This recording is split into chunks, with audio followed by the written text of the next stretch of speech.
Përshëndetje shikues të nderuar të televizionit të shtatë dhe të emisionit frontal. Po takohemi sot bashkë për t'ju sjellë dhe informacionet e kësaj dite që janë të ndryshme e gjithsesi më të shumtat nga çështjet politike. Vetëm pas rreth një ore, kryeministri në detyrë dhe lideri vetëvendosës Albin Kurti do të takojë Lumer Abdigjikun për të synuar arritjen e një marrëveshje që do t'i japte fund zgjidhjes së çështjes së ngërqit institucional. Në anën tjetër, gjatë kësaj dite, ka pasur një zhvillim tjetër sa i përket përgatitjes për seancën konstituive, edhe sot ka vazhduar regjistrimi i deputetëve, kësaj radhe të deputetëve të LDK-s dhe të PDK-s, një procedurë administrative e detyrueshme kjo për të fituar edhe zyrtarisht mandatin e deputetit. Pikërisht për këto çështje, më saktësisht për pozicionimin e njërës prej partive, Partisë Demokratike të Kosovës, do të flasim në pjesën e dytë të këtij frontali me deputetin e zgjedhur nga PDK Arben Mustafen. Ndërsa në pjesën e parë do të sjellim edhe informacione të tjera që kanë bëjnë edhe me gërmimet e fundit, ku dyshohet edhe për një lokacion tjetër ku mund të ketë potencialisht të zhdukur nga lufta e fundit. Në anën tjetër, sot është mbajtur edhe një mbledhje e KPK-s, ku është hapur apo është votuar për të hapur një konkurs për rekrutimin e prokurorëve të ri. Gjithsesi, për këto informacione do të informoheni në vazhdim, por paraprakisht si përherë titujt kryesor të kësaj magazine.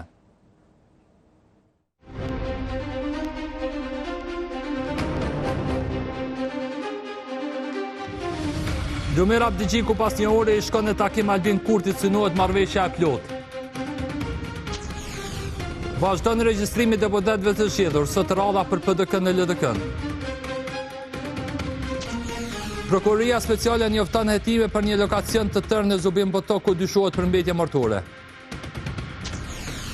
Disa javë pas i morën mostrat, AU publikon rezultatin për qumshtin vita dhe produktet e tjera të kësaj kompanie.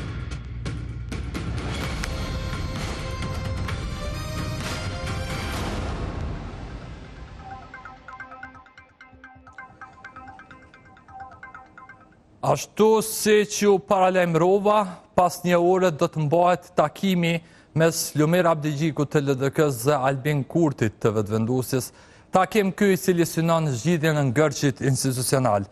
Lajmin për këtë takim e ka konfirmuar qysh Besian Mustafa, i cili ka konfirmuar se takimi do të mbahet në orën 18 në ambientet e Kuvendit të Kosovës. Kurse kryeministri në detyrë ka deklaruar se do të përpiqemi që të shfrytëzojmë këtë ditë në mënyrë që të jemi sa më të përgatitur kur fillon seanca për konstituimin e institucioneve të legjislaturës së 19. Mirëpo nuk mund ta parashikojmë ende rezultatin, nuk do të mungojnë përpjekjet, ekziston edhe interesimi dhe vullneti dhe gatishmëria, por në javën e ardhshme marrim me gjithçka, ka deklaruar Kurti. Ndryshe, një ftesë nga Kurti e kanë refuzuar dy partitë e tjera, Aleanca dhe Partia Demokratike e Kosovës. Ndërkohë Kurti ka folur edhe pak më herët në lidhje me këtë takim, i cili është shprehur lidhje me takimin e refuzuar nga AK, ku ka thënë që synimi ynë është që konstituimi i legjislaturës 19 të bëhet në kohë, fatkeqësisht dy partitë e tjera nuk e konsideruan të nevojshme apo të arsyeshme që të takohen. Unë mendoj ndryshe, përderisa me AK nuk kemi takuar fare, besoj që ka pasur shumë nevojë të takohemi. Të takohemi përsëri edhe me kryetarin e PDK-s. Tash unë do të shkoj atje me ministrin e financave, që njëkohësisht është antar i kryesisë së vetëvendosjes, ka deklaruar Kurti vetëm para pak çasteve.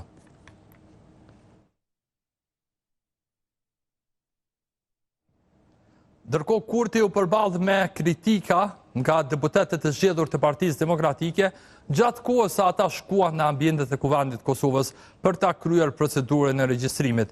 Një gjë të tillë sot bën edhe deputet nga Lidhja Demokratike e Kosovës. Gjërsa ditën e nesërme është afati që këtë regjistrim ta kryen edhe AAK-ja dhe partitë e tjera që vijnë nga pakisat.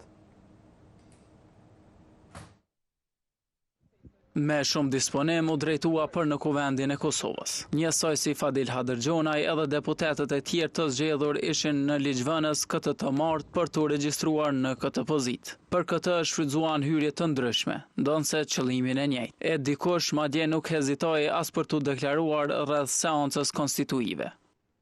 Ne do të jemi aty normalisht në seancën konstituive për të përcjellë gjithë hapat e radhës. E kemi thënë edhe në takimet e tona që zotri Janza i ka pasur me zotrin Kurçi, këtë herë ne vazhdojmë të mbetemi në opozitë. Nuk ka pasur ndonjë ofertë ose diskutim serioz për procesin e të ardhmes. Andaj shpresojmë që do të ketë epilog nga 98 deputet të tjerë të cilët janë në Jo vetëm për qëndrimet e PDK-s, por edhe për zhvillimet brenda dy subjekteve të tjera, foli përparim Gruda. Komplet ajo që po quhet dialog mes partive politike për të gjetur zgjidhje për presidentin është një simulim i një procesi dialogut, është totalisht improvizim. Zoti Kurti ka për qëllim me marrë pozitën e presidentit dhe me këtë me vendos pushtetin e tij të plot mbi të gjitha degët e pushtetit në Kosovë. Edhe këtë asnjë forcë politike nuk duhet ta lejojë. Procesin e regjistrimit e kreu, por fjalë për të thënë para mediave nuk ishte Fadil Nura. Njësoj edhe të gjithë ligjvënësit e zgjedhur të LDK-s që ishin fjalë pak para takimit mes liderit të tyre dhe fituesit të zgjedhjeve. Por optimist për një marrëveshje ishte deputeti i zgjedhur Fadil Hadërgjunaj. Të presim takimin, atëherë do të bëhet publike gjithçka, po s'mund paraqykuar. Faleminderit shumë. Po jeni optimist që mund të arrihet në marrëveshje? Po urojmë të arrihet dhe të stabilizohet më në fund të këtij. Seanca konstituive e kuvendit tashmë është thirrur dhe deputetët pritën të mblidhen të njëjtën.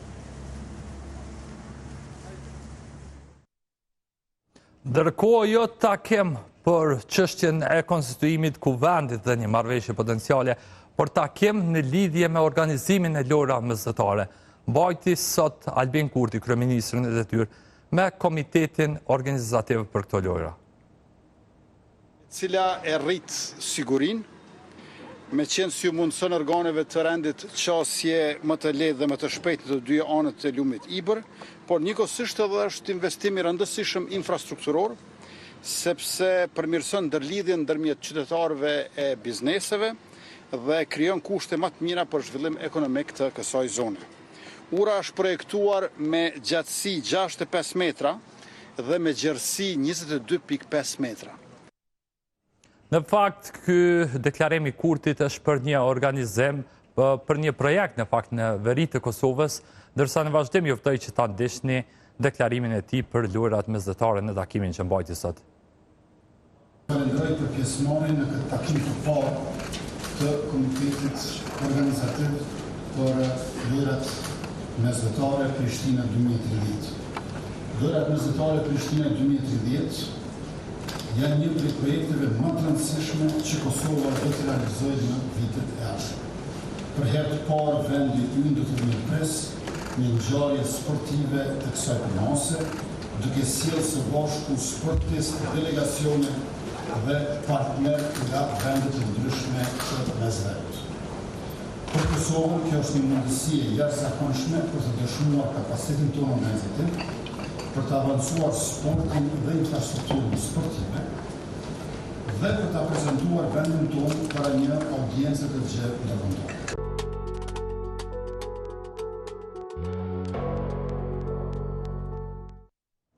Në anën tjetër, Këshilli Prokurorial i Kosovës ka mbajtur sot një takim, me që rast kanë marrë vendim për të hapur një konkurs për 34 prokuror të rinj. Mesin e tyre dhe të vende ju takojnë pakicave. Në Kosovë të punësuar në sistemin e drejtësisë janë 177 prokuror aktiv. Shumë shpejt 2 prej tyre pensionohen. Këtë martë u dha aprovimin në mbledhjen e Këshillit Prokurorial për hapje të konkursit për 34 pozita të lira. Për i kemi Erza për, kundër, abstenim, për janë gjë. 10 nga prokurorët e rinj do të duhet i përkasin komuniteteve pakicë në vend. Numri përgjithshëm i pozitave të miratuara në sistemin prokurorial është 209, bëhet fjalë për prokuror. Aktualisht funksionin e prokurorit të shtretit e ushtrojnë 177 prokuror aktiv. Gjithashtu, sipas planifikimeve të burimeve njerëzore, 2 prokuror do të përfundojnë mandatin për shkak pensionimit këtë vit, me që rast numri prokurorëve aktiv nga 177 do të ngel 175. Nga ky numër rezulton, për në sistemin prokurorial ekzistojnë 34 pozita të lira, Sipas zëvendës kryesuesit të KPK-s Dardan Vuniqit, vetëm 34 pozita janë të lira, 10 nga të cilat mund të rezervohen për kandidatët nga komuniteti serb. 10 pozita mund të rezervohen për kandidatët nga komuniteti serb si dispozita afirmative dhe natyrisht duke pasur parasysh se këto pozita korrespondojnë edhe me dorëheqjet e miratuara të prokurorëve të këtij komuniteti dhe rezervimi këtyre pozitave do të ishte në funksion të ruajtjes së rivendosjes së përfaqësimit shumë etnik në sistemin prokurorial, pa cënuar procesin e rekrutimit sipas meritës dhe sipas kritereve të përcaktuara me legjislacionin në fuqi. Ndërkaq, kryesuesi i Këshillit Arjan Gashi inkurajoi këtë komunitet që të aplikojnë për arsye se do të jetë një proces neutral për të gjitha palët. Me këtë rast i inkurajoj të gjithë pjesëtarët e komunitetit serb që plotësojnë kushtet dhe natyrisht që kanë interesim që të aplikojnë dhe natyrisht që ju siguroj që do të jetë një proces i drejtë, meritor, transparent, i pavarur dhe i paanshëm. Ky konkurs do të zgjasë për plot 15 ditë deri më datë 17 gusht.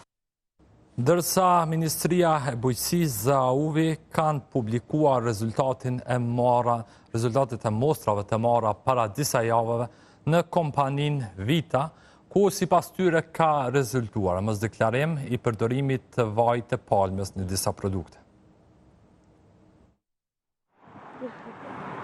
Shkuan me 10 inspektor. E kur kanë kaluar disa javë prej kur u morën mostrat, të martën Ministria e Bujqësisë dhe Agjencia e Ushqimit dhe Veterinarisë publikuan rezultatet. Nga qindra mostra të analizuara, u tha se është hasur mos deklarim i vajit të palmës në disa produkte.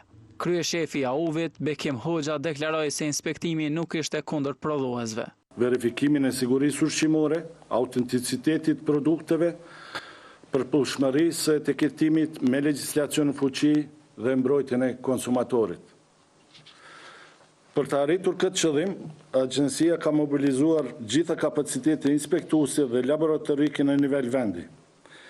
Janë kryer kontrolle në treg, një nësit prodhuese, në depo, në pikat kufitare. Nga aty Ministri Muja tha edhe një herë se qumshti fermerëve kosovar është i sigurt. Nga sot, unë po ashtu do të nxjerr vendim sa i përket procedurës së zbatimit të ligjit në lidhje me rastet edhe raportin në fjalë. Ai çfarë ne kërkojmë dhe është rëndësishme që të kuptoni. Fillimisht prodhimi i qumshtit dhe aktivitetet të qumshtit dhe qumshti i fermerëve tonë është qumsht që e teston AUV. E sa i përket qumshtit Vita, Muja tha se konstatimet janë bërë në mostrat e qumshtit UHT, ku është gjetur prania vajit të palmës. Qumshtoria Vita është konstatuar në disa mostra që përmban, ka plasu në treg, produkte të cilat janë marketuar, tregtuar si qumsht, por në esencë përmbajnë vaj palme dhe në rastet e tjera edhe qumsht plor. Por Muja u acarua paksa nga pyetjet e gazetarëve. Pas ke ditë se ke qenë edhe mbrana aty. E ke ditë ke qenë edhe mbrana, s'ke pas drejt me hi ku është shtu. Nuk ke pas drejt me hi kur bëhet kontroll zyrtar. Nga AUV treguan edhe kompani të tjera ku sipas tyre ka pasur shkelje. Kemi kompaninë AB, Specan Krem është produkti të cilën është marrë, inspektorët e mbrëmshëm e kanë sjellë këtë mostrë në laborator. Vaji i palmës është i detektuar, nuk është deklaruar vaji i palmës, ndërsa yndyrat bimore janë të detektuara dhe nuk është i deklaruar do të thotë yndyrat. Ndërkohë, Instituti GAP ka nxjerrë një raport i cili është i përveçëm dhe i cili ka të bëjë me transparencën buxhetore të komunave, me rast ka thënë që në vitin 2025 kjo transparencë është rritur krahasuar me një vit më herët. Gjatë këtij viti 10 komuna kanë arritur rezultatin maksimal prej 100 pikësh, ndërsa gjysma e komunave, përkatësisht 19 nga 38, kanë arritur së paku 89.5 pikë, duke treguar një rritje të nivelit të transparencës në pjesën më të madhe të komunave. Në anën tjetër 6 komuna, respektivisht Klokoti, Leposaviqi, Parteshi, Shtërpca, Zubin Botoku dhe Zveçani, nuk kanë arritur të grumbullojnë asnjë pikë, thuhet në njoftimin e Institutit GAP.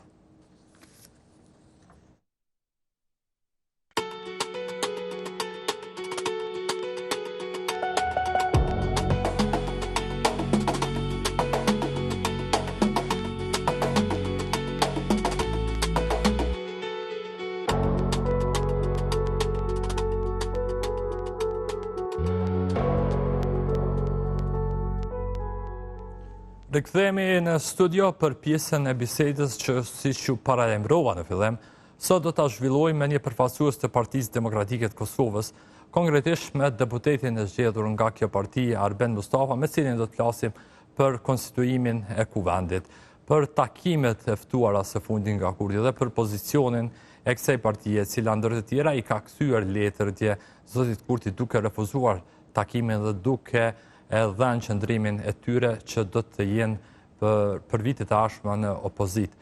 Me mua pra është Arben Mustafa që i dëshiroj mirëseardhje. Faleminderit shumë për ftesën. Zoti Mustafa, në ora 18, pas 40 minuta dikon, Kurti po e takon Abdi Gjikun, që është takimi i vetëm i tij me një prej liderëve opozitar.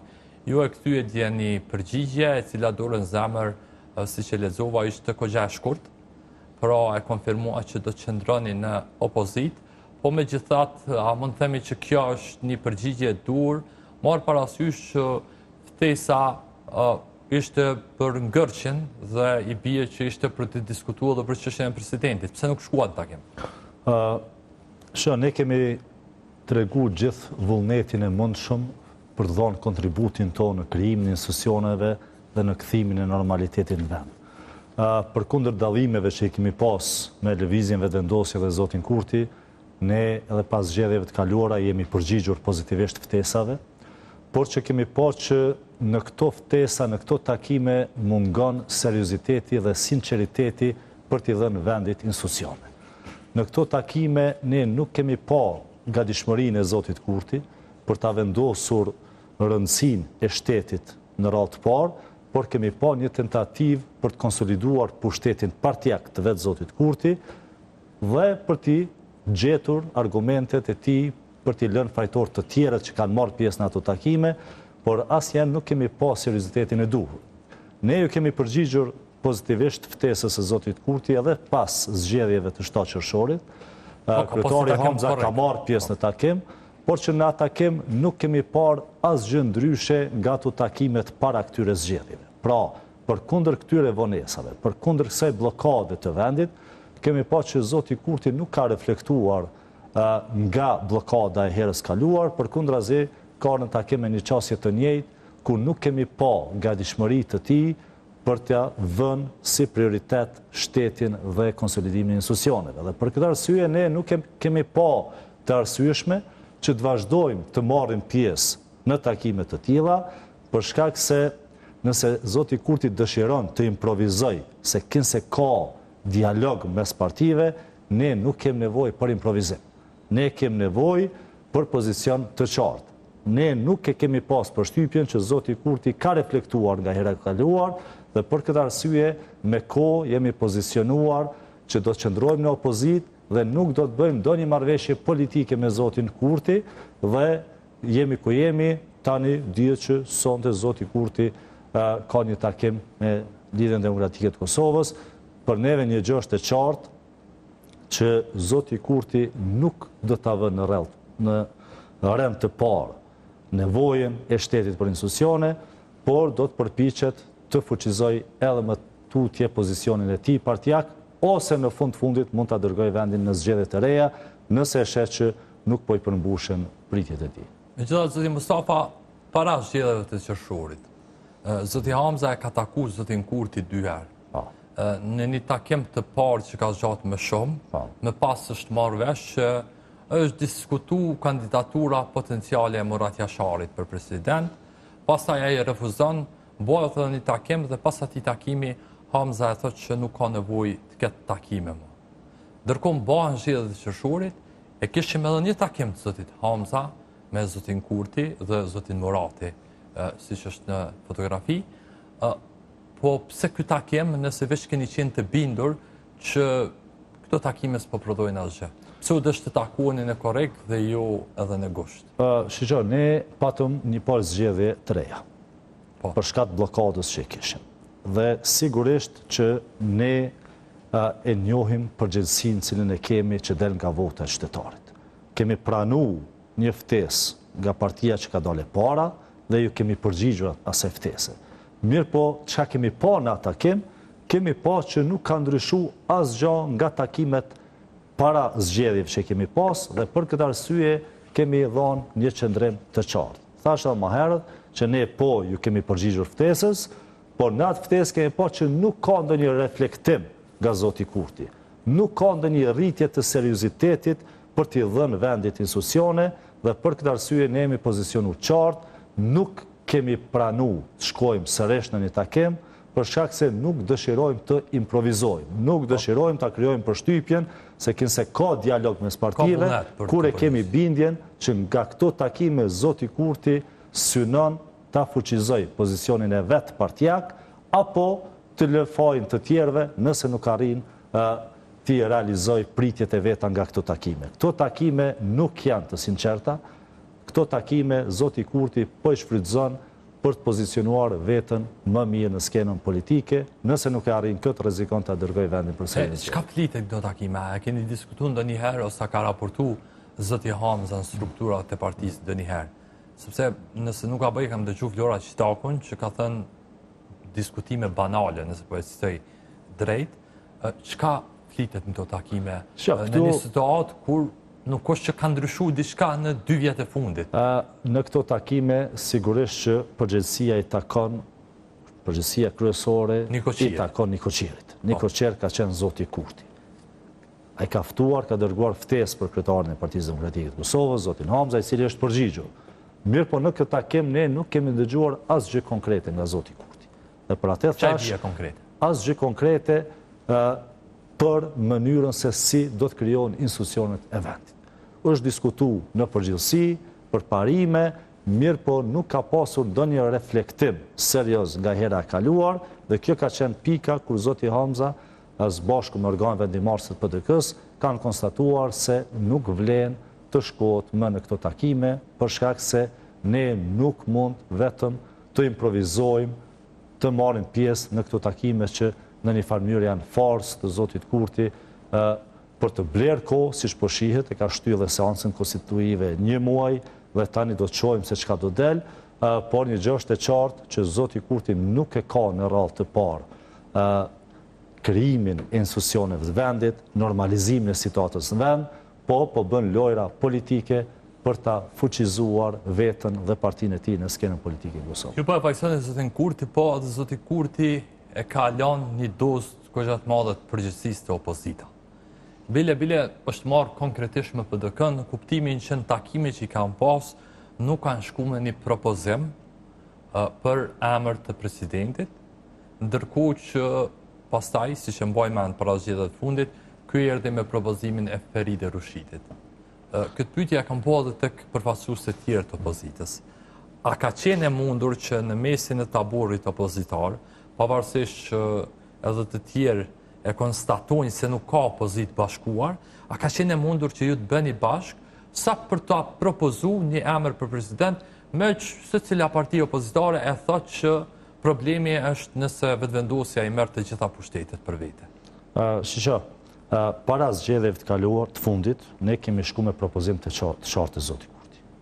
Me tani ma vetëm e kemi shterur këtë diskutim se përket propozimeve që kemi kërkuar. Nuk ka pas asnjë gatishmëri zotit Kurti të pranoj një propozim që vjen nga Partia Demokratike e Kosovës. Pa kemi dhënë emër konkret? Nuk kemi dhënë emër konkret, përderisa nuk e dim nëse do të ketë marrëveshje. Asnjëherë nuk janë vendosur emrat para marrëveshjeve. Ne kemi thonë të bëjmë marrëveshje për presidentin dhe pastaj do të akordohemi në kodër të marrëveshjes politike për emrin e presidentit. Nuk kemi ardhur deri këtu, për shkak se nuk ka pasur gatishmëri. Emri Feride Rushitit asnjëherë nuk është përmendur në takimet që i ka pas zoti Hamza me zotin Kurti. Por ju ka ardhur si befasi. Dhe ky ka ardhur si befasi, si një propozim i partisë që është në pushtet. Dhe për neve një gjë ka qenë e qartë dhe është e qartë. Nuk mundet një parti të ketë të gjitha pozitat kryesore në shtet. Ne kemi kërkuar që të ketë balanca ndërmjet pushteteve, që pushtetet të mund të kryejnë funksionin e vet, secili niveli pushtetit, dhe jo një parti të merr gjitha pushtetet dhe po shohim, siç kemi pa gjatë gjithë kohës, ambicien e zotit Kurti për të kapur secilin pushtet, madje edhe pushtetet cilat nuk i fiton me votë. Dhe nga çka po shohim, duket se e ardhmja është, nëse mund ta themi thujza, e errët se përket mundësisë për të formu institucionet, potencialisht mund shohim një zvarritje të mëtejme deri në një palë zgjedhje të reja. Ne nuk e dim rezultatin e diskutimeve që do të kenë sonte kryetarët e dy partive. Një gjë është e sigurt, nëse zoti Kurti ka vullnet për t'i krijuar institucionet, tani më duket se është e mundshme, kemi pa vullnetin e shprehur nga ana e Lidhjes Demokratike të Kosovës, nuk mund thonë që nuk kemi mundësi të ndërtojmë partneritet me parti tjera, për shkak se po duket që ka vullnet nga Lidhja Demokratike e Kosovës. Ato nuk mund ta paragjykojmë. Ne duhet të bazohemi në ato se çka deklarojnë përfaqësuesit e Lidhjes Demokratike të Kosovës, përfshirë vetë kryetarin e LDK-s, mirë po nuk mund të paragjykojmë me kanë numrat apo jo. Po një gjë dihet qartë që ata kanë shprehur vullnetin për një marrëveshje politike dhe zoti Kurti nuk mund të thotë që nuk po mund gjej partner. Dhe nëse ka vullnet për marrëveshje politike, ajo duket e mundshme. Sa do të ketë marrëveshje politike apo jo, mbetet të shihet, por edhe ajo që e thash edhe më herët, mendoj që zoti Kurti nuk e ka prioritet Kosovën këtë rast. Për shkak se sikur ta kishte prioritet Kosovën, nuk do të vinim deri ku jemi këtu. Është hera e tretë që po shkojmë zgjedhje. Është e njëjta parti që dele para. Me një rezultat për afërt, po një rezultat shumë të favorshëm për një parti politike dhe nuk jemi në institucione. Dhe kjo tregon që Kosova sot është në duar të një njeriu që nuk ka nxitim për t'i dhënë vendit institucione. Duket që është më i preokupuar me pozitën e partisë së tij dhe personalisht zotit Kurti në skenën politike, se sa që po i ngutët t'jap vendit institucione dhe t'jap zgjidhje sfidave të mëdha që i ka kjo shoqëri. Kur e përmendet partneritetin, ka edhe një të vërtetë që LDK-ja përveç gatishmërisë që e ka tregu, në një farë mënyrë është edhe subjekti favorit i Kurtit për koalicionit, paktën nga ajo që ka deklaruar. Përfaqësues të vetëvendosis, po edhe vetë zoti Kurti, në një farë mënyrë e kanë përjashtuar PD-kën prej mundësisë për bashkëpunim, të paktën për një koalicion, tamam koalicion, jo vetëm për një marrëveshje politike rreth presidentit. Pse ndodh kjo? Pse i mbon në shtacion këtë vija të kuqe, po do vija, le të themi, të kuqe të zbeta ndaj PD-kës zoti Kurti ala? Shisho, takimet që kanë qenë me zotin Kurti asnjëherë nuk kanë qenë konkrete apo afër një marrëveshje politike. Thashë më herët nuk kemi po seriozitetin në dur, mirë po dhe një gjë është edhe nga ana e PD-kës. Dallimet tona me zotin Kurti janë të mëdha.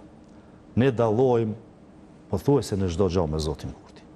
Dhe për atë jemi pozicionuar qartë që ne qëndrojmë në opozitë, do të japim vendit një opozitë që e mbikëqyr punën e institucioneve, jep alternativat sa herë që ka nevojë vendi për qasje, për politika alternative dhe e mbron interesin e qytetarëve në kuvendin e Kosovës. Përndryshe, dallimet e PD-kës me vetëvendosjen janë shumë të mëdha. Të kronisur nga vetë mënyra se si e trajtojmë shtetin e Kosovës. Mendoj që kemi pas dallime të mëdha edhe për mënyrën se si kemi ardhur te shteti i Kosovës. Kemi dallime sa i përket diplomacisë në kohën e qeverisë së Partisë Demokratike të Kosovës. Kosova ka pas shumë miq. Kosova ka ecë përpara me njohje, me integrim. Shohim që tani kemi një Kosovë të izoluar. Kemi dallime sa i përket ekonomisë.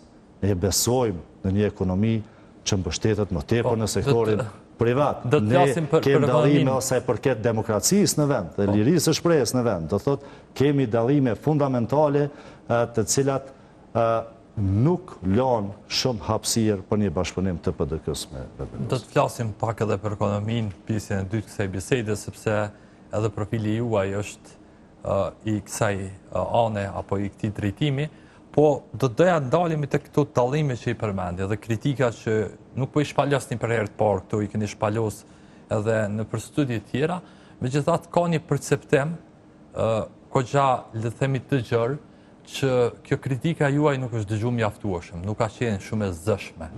Ka pas një opozitë shumë të butë, kështu ka një konstatim edhe prej mediave, edhe prej elektoratin përgjithësi në raport me qeverinë Kurti? Pse keni qenë kaq të heshtur? Unë nuk kisha thonë që kemi qenë të heshtur, e as nuk kisha thonë që kemi bo opozitë të butë. Ndoshta është dukur e butë në krahasim opozitarizmin që e ka bo lëvizja vetëvendosje para se të vinte në pushtet.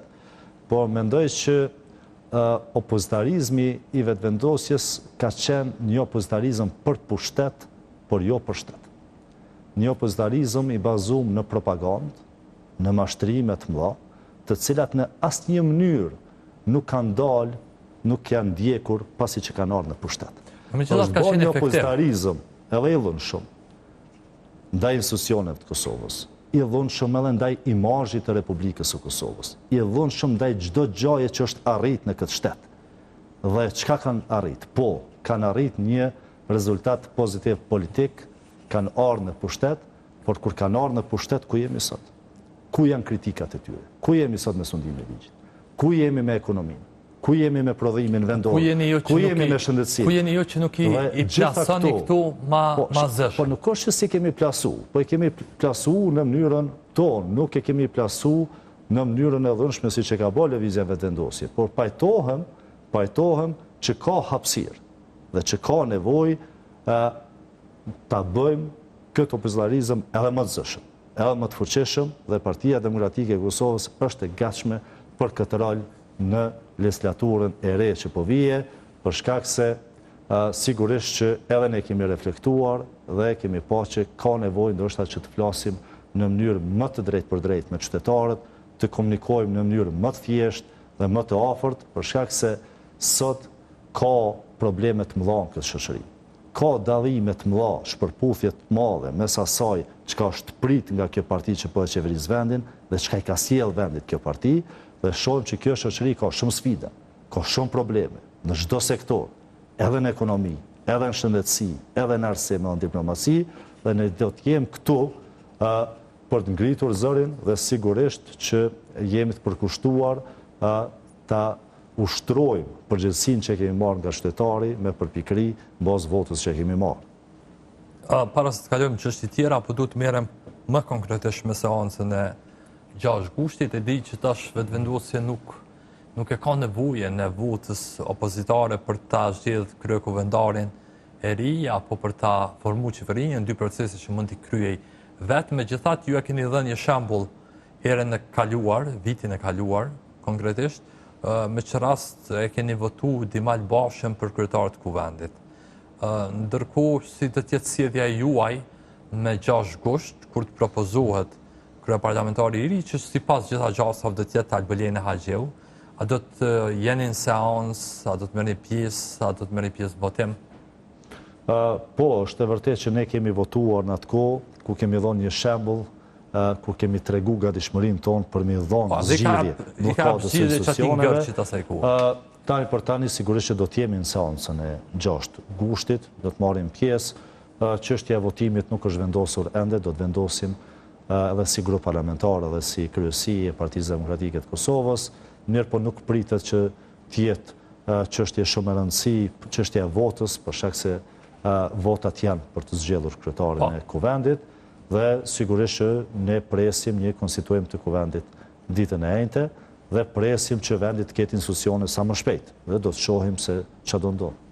Dhe nëse hipotetikisht Kurti e merr një vendim gjithashtu të befasishëm që thot pas takimeve me Abdi Xhikun dhe mungesës takimeve me përfaqësues tjerë të opozitës, ne kemi vendosur si vetëvendosje që pozitën e presidentit me ja u lënë në dorë opozitës si propozim, po flas gjithherë, dhe po them si propozim të plot, si dy propozime, a është PDK-ja e gatshme me jap emër të veçantë për president?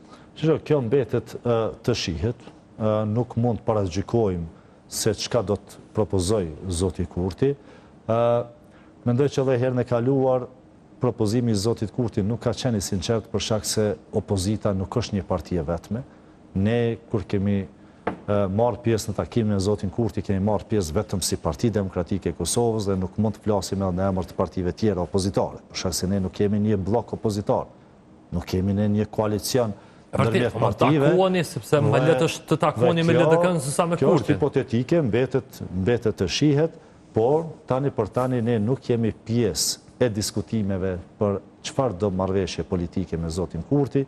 Ne kemi dhënë qëndrimin tonë të qartë, pa deputet të Partisë Demokratike të Kosovës, janë edhe 98 deputet tjerë në Kuvendin e Kosovës, ka numrat mjaftueshëm, mendoj që zoti Kurti ka përgjegjësinë si i pari që ka dalë nga zgjedhjet, që të gjej formulën për të krijuar partneritet. Çdo herë ka pasur partneritet mes partive për t'i dhënë vendit institucione. Qytetarët e Kosovës kanë votuar për partitë politike për t'i dhënë zgjidhje problemeve të tyre. Dhe mendoj që zoti Kurti, si partia e parë që ka dalë, si fituesi i këtyre zgjedhjeve, e ka përgjegjësinë që të gjejë mënyrën për t'i dhënë vendit institucione dhe që të fillojë sa më shpejt punën për të përmirësuar ekonominë, për të përmirësuar shëndetësinë, për të përmirësuar arsimin, për t'i qelë rrugë diplomacisë kosovare, për ta vënë shtetin e Kosovës në hartën e takimeve të rëndësishme ndërkombëtare, për të hapur ekonominë e Kosovës dhe investitorëve të rëndësishëm. Këto janë arsyet pse njerëzit votojnë. Këto janë çka presin njerëzit nga partitë politike. Dhe mendoj që për shtetarët e Kosovës sot më problematike janë pagat e pamjaftueshme, çmimet e larta, problemet në çdo sektor të jetës, se sa a do ta merr zoti Kurti presidentin apo nuk do ta merr. Megjithatë, zoti Mustafa ka dhënë të vërtetë që me mos pjesëmarrjen në nivel të lartë të qytetarëve në zgjedhje, në një farë mënyrë kishte një ndëshkim, jo vetëm për zotin Kurti, pak a shumë për gjitha partitë, sepse të gjitha thuajse kishit një rënje në vota, tash s'po flasim për një rritje simbolike të LDK-s, e cila ka prit një rritje shumë të madhe, edhe s'po flasim për një stabilitet në vota që pat partia tashmë aleanca, po megjithatë goditjen më të madhe mbas e ka marrë vetëvendosja edhe PDK-ja nga elektorati. Po, është e vërtetë që ka pas një dekurajim të qytetarëve për të marrë pjesë në procesin zgjedhor. Mund të rritet ky dekurajim, nëse shkojmë në zgjedhje. Sigurisht që ne e kuptojmë lodhjen e qytetarëve me blokadën institucionale, por po ashtu e kuptojmë që përgjegjësia kryesore i bie fituesit të zgjedhjeve. Mund të ketë marrëveshje politike edhe pa Partinë Demokratike të Kosovës, por nuk mund të ketë zhbllokim të institucioneve pa vetëvendosje. Po, kjo është e qartë. Nuk mund të ketë. Numrat e thënë atë. Asnjë zgjidhje e mundshme nuk mund të bëhet pa lëvizje vetëvendosje. Dhe për këtë arsye them që përgjegjësia i bie lëvizjes vetëvendosje. Tani më ka një partner në horizont. Lidhja Demokratike e Kosovës haptazi ka shpreh gatishmërinë për të marrë pjesë në një marrëveshje.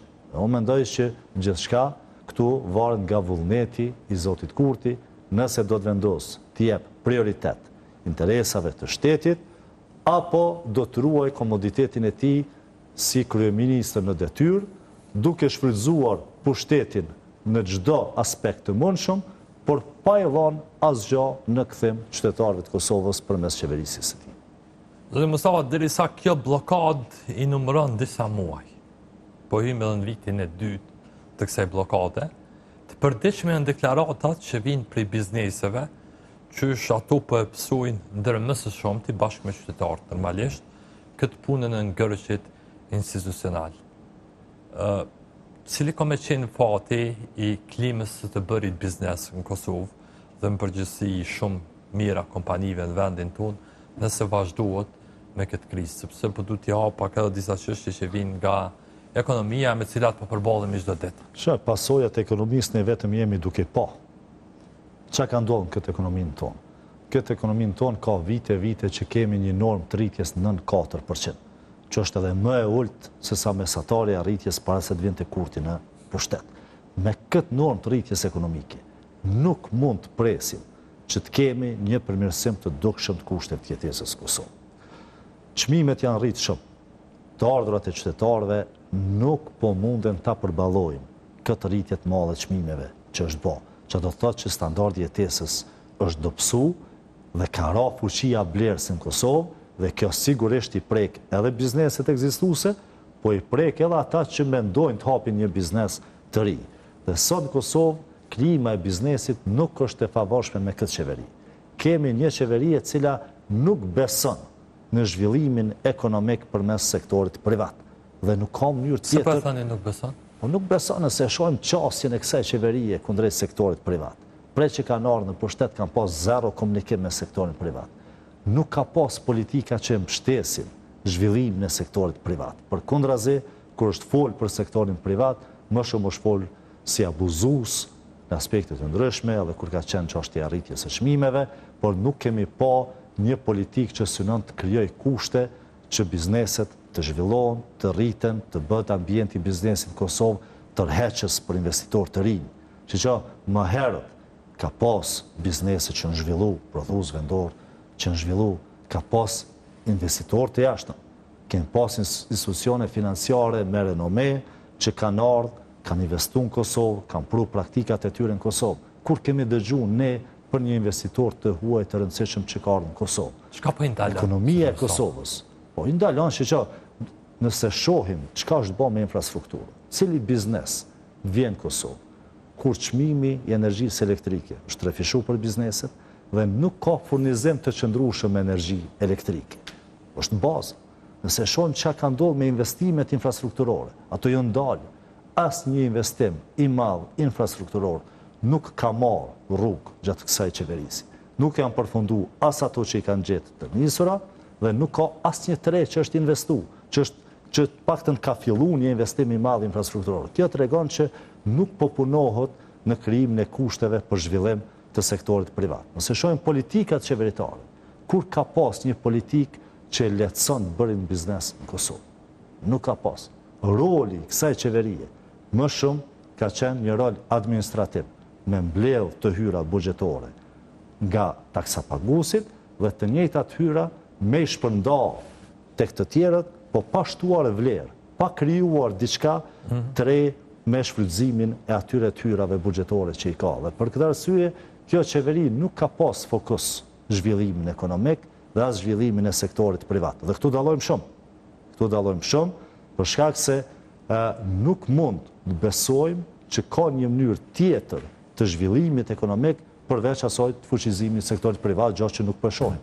Megjithatë, a ka pak egzagerim në kritikën ndaj vetëvendosjes kur vije fjala për raportin e saj me biznesin, sepse kemi pas së fundi dhe inspektimin të kompania apo qumshtoria Vita, që realisht më njerë u kritiku me motive politike. Një inspektim që base është normal edhe i rregullt, sepse ne nëse nuk inspektojnë inspektorët apo AUV, ne themi që s'po kryet puna. Ku është problemi nëse AUV shkon edhe inspekton një kompani? Jo, absolutisht nuk ka problem me inspektimet e AUV-it.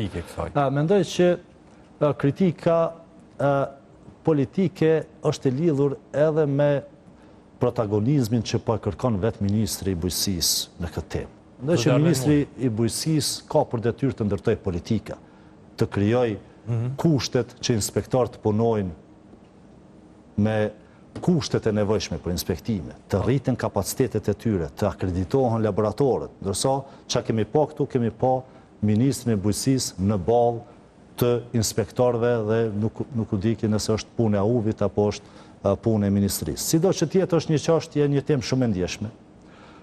Një temë shumë e ndjeshme, sigurisht që siguria e produkteve është shumë e rëndësishme. Është shumë e rëndësishme që qytetarët e Kosovës të kenë qasje në produkte të shëndetshme, dhe të mos kenë qasje në produkte që kanë përmbajtje të dëmshme. Dhe kjo vlen për produktet vendore, por po ashtu vlen edhe për produktet e shumta që importohen në tregun e Kosovës. Që janë shumë e shumë. Që është shumë a shumë. Mendoj që është përgjegjësi institucionet të Kosovës të japin llogari qytetarit Kosovës se çfarë produkte ka në treg. Mirë po, këtu duhet të sigurohemi edhe që nuk kemi të bëjmë me një luftë politike të pushtetit ndaj sektorit privat, për shkak se kjo do të ishte shumë e rrezikshme. Ne pamë sot edhe përgjigjen e qumshtorës Vita, ata kërkojnë publikim të rezultateve, për shkak se këto rezultate u lexuan nga Ministri Muja, mirë po ende nuk janë të qasshme për publikun, dhe duhet pasur parasysh që gjithë kjo temë unë ngret kryesisht për qumshtin vita. Ajo që ka pam sot është që Ministri Muja tentoj ti eskivoj pyetjeve që kanë bëjnë specifikisht me qumshtin vita. Dhe mendoj që Ministri Muja e ka për obligim të del t'i përgjigjet qytetarëve specifikisht nëse qumshti vita përmban materje të dëmshme apo jo, për shkak se këtu nëse e tëra. Dhe këtu është, mendoj, kjo pjesa e ndjeshme kësaj teme. Duhet siguromi që produktet cilat konsumohen nga qytetarët tanë nuk përmbajnë materje të dëmshme, por po ashtu duhet siguromi që këto analiza, këto rezultate janë të besueshme dhe mos ta lajthitin qytetarin për shkak se vihet ke transparencë, për shkak se këtu po vihet në pikpyetje besimi i konsumatorëve ndaj gjitha prodhimeve vendore. Ne kemi një sfidë të madhe me rritjen e importit dhe nivelin e ulët të eksportit. Dhe mendoj që në këtë temë duhet pasur shumë kujdes, shumë maturi dhe unë dëshiroj të besoj që Zoti Muja nuk po e përdor politikisht këtë temë, për shkak se pasojat për ekonominë e vendit do të ishin fatale. Për këtë arsye them që Zoti Muja e ka përgjegjësi t'i tregojë qytetarëve specifikisht për qumshtin vita nëse ka materje të dëmshme apo jo. Le t'i bëjnë rezultate transparente dhe le të komunikoj në mënyrë të hapur me publikun, pa krijuar mjegull, për shkak se po flasim për besimin e konsumatorëve në prodhimet vendore, por po flasim edhe për sigurinë e konsumatorëve kosovar. Konsumatorët tanë sot duhet ta dinë se çfarë produkte kanë qenë duke konsumuar dhe çfarë po konsumojnë. Dhe kjo është një temë që kërkon maturi, kërkon transparencë dhe nuk guxon në asnjë mënyrë të jetë pjesë e ndonjë betejë politike të pushtetit me bizneset caktuar. A përmendet edhe çështjen e eksportit, që është një çështje për cilën desha me diskutu. Kemi tash një raport të tregtisë së jashtme të publikuar nga Agjencia e Statistikave për muajin qershor. Një gjë që përmendet aty është që eksporti e mbulon vetëm 15% importin, ose rreth 15-14 është, mbase nuk jam krejtësisht i saktë, po ajo që vërehet është që deficiti tregtar është shumë më i madh krahasuar me periudhën e njëjtë. Shikojmë, deficiti pranoi dhe ministri Amimoz Akusari Lila, po e cila në anën tjetër kërkosej pak me rritjen e eksportit, përderisa ka pas edhe rritje të importit. Shpërputhja mes eksportit dhe importit asnjëherë nuk ka qenë më e madhe në Kosovë. Po shumë e thellë. Po flasim mbi 6 miliard euro diferencë mes importit dhe eksportit. Ti po flet në vit. Pra, në vit. Pra, dikur mbi 7 miliard euro ne blejmë nga jashtë, ndërsa eksportojmë rreth 1 miliard euro. Që do të thotë është një shpërputhje shumë e madhe. Paratë e qytetarëve tanë shkojnë në masë shumë të madhe jashtë vendit, ndërsa në raport me paratë që dalin jashtë, ne pranojmë shumë pak para përmes produkteve që i shesim jashtë. Dhe kjo është pengesë për zhvillimin.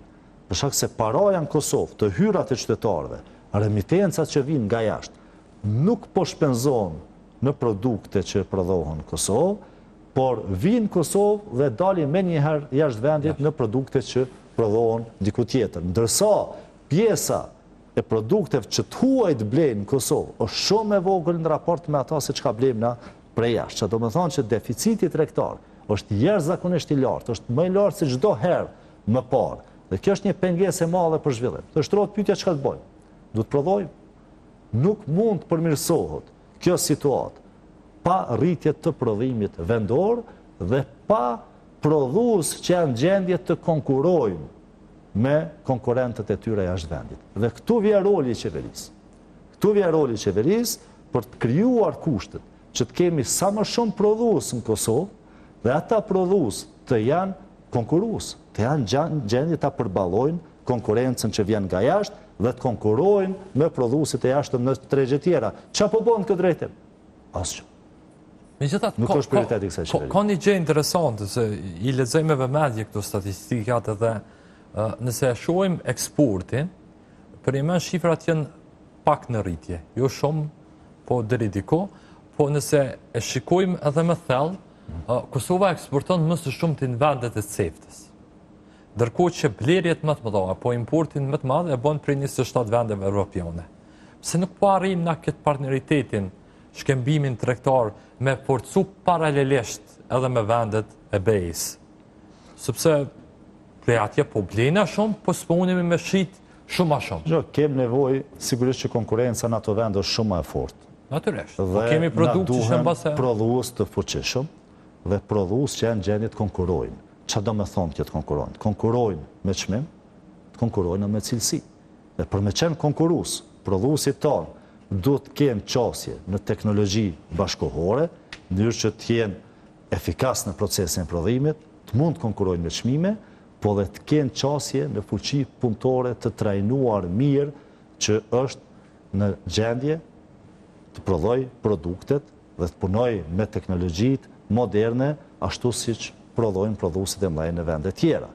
Dhe diçka tjetër që i duhet prodhuesit kosovar është një aktivizim më i fortë i diplomacisë afariste që mund ta bëjë shteti.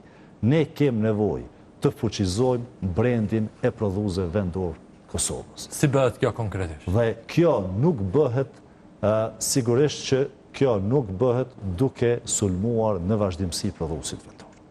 Mendoj që ambasadat e Kosovës duhet krijojnë lidhje më të forta me prodhuesit vendor dhe krijojnë hapësirë që prodhuesit tonë të mund t'i qasin tregjeve të jashtme. Kjo gjë nuk ka ndodhur deri më tani. Nuk ka ndodhur deri më tani dhe këtu është roli i diplomacisë. Shqyroni, shtrohet pyetja çfarë po bën diplomacia e Kosovës. Njohje nuk kemi. Integrime në organizata të rëndësishme nuk kemi. Gjoja kryesore që do të mund ta bënin është diplomacia afariste. Të hapin rrugë për prodhuesit kosovar. Këtë gjë mund ta bëjnë. Po kjo mund bëhet me staf profesional që kuptojnë biznesin dhe që janë të aftë të hapin dyrë për prodhuesit kosovar. Dhe kjo është mënyra. Dhe pjesa tjetër është që qeveria duhet të krijojë kushte mitësore për zhvillimin e biznesit në Kosovë.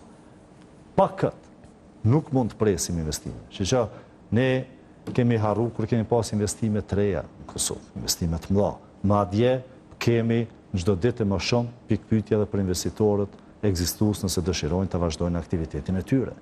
Dhe si ta adresojmë çështjen e deficitit tregtar, nëse nuk kemi njerëz që dëshirojnë me investu kapitalin e tyre në Kosovë, të prodhojnë Kosovë, të punësojnë Kosovë, paguajnë taksa në Kosovë. Nuk mund ta bëjmë pa investitor të sektorit privat dhe këtë gjë mendoj që shteti ka një përgjegjësi të madhe të krijojë një ambient ku investitorët janë të gatshëm të vinë të investojnë kapitalin e tyre. Jemi ka fundi, thuajse në fund, po Kurti po e shpalos një narrativ krejt ndryshë për kësaj të Juves. E dëgjova në vikend që ju fliste mërgjimtarve, besoj e keni dëgjuar edhe ju atë video, ku tha që po plotësohen kushtet që mërgjimtarët më u kthyen në Kosovë. Se po duhet tash me hap edhe diskutimin për atë tregimin me gjermanin dhe shqiptarin. Që nga ardhja e Kurtit në pushtet, Kosovën e kanë lshu dikon rreth 300.000 njerëz. Valja më e madhe e migrimit ndonjëherë në Kosovën e mas luftës. E ki fjalën për 6 vjet. Për 6 vjet Kosovën e kanë lshu 300.000 njerëz. Ata njerëz që po e lshojnë Kosovë, nuk janë njerëz që nuk po e dojnë Kosovë. Natyrisht ju. Po janë njerëz që nuk po munden me gjetë mundësi për me bën një jetë mirë në Kosovë. Ndërsa kjo deklarate e Zotit Kurti, mendoj që është një deklaratë jo serioze. Kjo çështja me Gjermanin mund vjen keq nga audienca e Zotit Kurti në takim, se me çfarë respekti Zoti Kurti është drejtuar asaj audience. Mendoj që Zoti Kurti duhet të ketë më shumë respekt kur të komunikojnë me diasporën, për shkak se ata janë njerëz të pjekur, njerëz të formuar, njerëz që e njohin Kosovën, njerëz që e dojnë Kosovën, po dhe njerëz që janë të informuar me kushtet e jetesës Kosovë. Dhe mendoj që ajo deklarat nuk është deklarat që e respekton audiencën. Ishte një deklarat jo serioze, një deklarat që unë jam shumë i sigurt edhe vetë Zoti Kurti nuk i beson në asnjë pikë sikur ta dëgjonte nga dikush tjetër. Pra, thoni që asaj tregimi për këtë çështjen e Kosovës që po bëhet për i plesë kushtit më këty mërgjimtarët nuk qëndron kur gjë prej saj? Pa shqeqani, zhvillimi ekonomik nuk është diçka abstrakte. Nuk mundet një vend të zhvillohet ekonomikisht atë shumë, sa që por njerëzit mos ta prekin. Nëse ekonomia e një vendi zhvillohet, njerëzit e prekin me të ardhura më të larta, me standard jetësor më të lartë, e shohin në investimet mëdha në vend që po e lehtësojnë jetën e shtetarit, e shohin me përmirësime në shëndetësi. Po cili është zhvillimi ekonomik në Kosovë? Ne para pak kohësh e pam atë rrëfimin e nanës me një fëmijë të vogël në një spital këtu Kosovë. A është ai zhvillimi ekonomik? A janë ato kushtet e mira për të kthyer diaspora? Ajo përballë edhe me presion. Nuk mundesh ti me thonë që kem zhvillim ekonomik në Kosovë, por asnjë qytetar nuk po e prek atë zhvillim. Cili është zhvillimi ekonomik në Kosovë? Ku po vrehet? Në çka po shprehet ai zhvillim ekonomik? Kështu që kjo nuk është diçka e re nga Zoti Kurti, që nga ardhja në pushtet është bazuar në propagandë, është mundu ta paraqes një pikturë të rreshme të ekonomisë Kosovës, se si ekonomia po ecë përpara, mirë po njerëzit nuk po e prekin këtë zhvillim ekonomik. Unë do dëshiroja shumë të jetoja në një vend ku ekonomia zhvillohet dhe qytetarë nga vendet tjera ndrojnë me orë me jetu, por fatkeqësisht nuk është kjo realiteti që po jetojmë. Absolutisht. Zoti Mustafa, uroj që sot e keni kry procedurën e regjistrimit dhe ju uroj sukses mandatin e ri si deputet, me shpresën që po zgjat më shumë se mandati i parë nuk ishte edhe aq i gjatë, as për ju as për Faleminderit shumë. Ne urojmë dhe shpresojmë që shteti i Kosovës t'i kthehet normalitetit, ka nevojë të ketë institucione, ka nevojë të ketë institucione që punojnë në shërbim të nevojave të vendit, të nevojave të qytetarëve, për shkak se 2 vite të humbura për interesat ngushta partijake të një personi janë të pa përballueshme për këtë shtet dhe për këtë çështje. Ju falenderoj për pjesëmarrjen sot. Faleminderit, ishte kënaqësi. Ndërkohë, shikues të nderuar, ne bashkë do të shihemi nesër. Deri atëherë, mirëmbëjtje.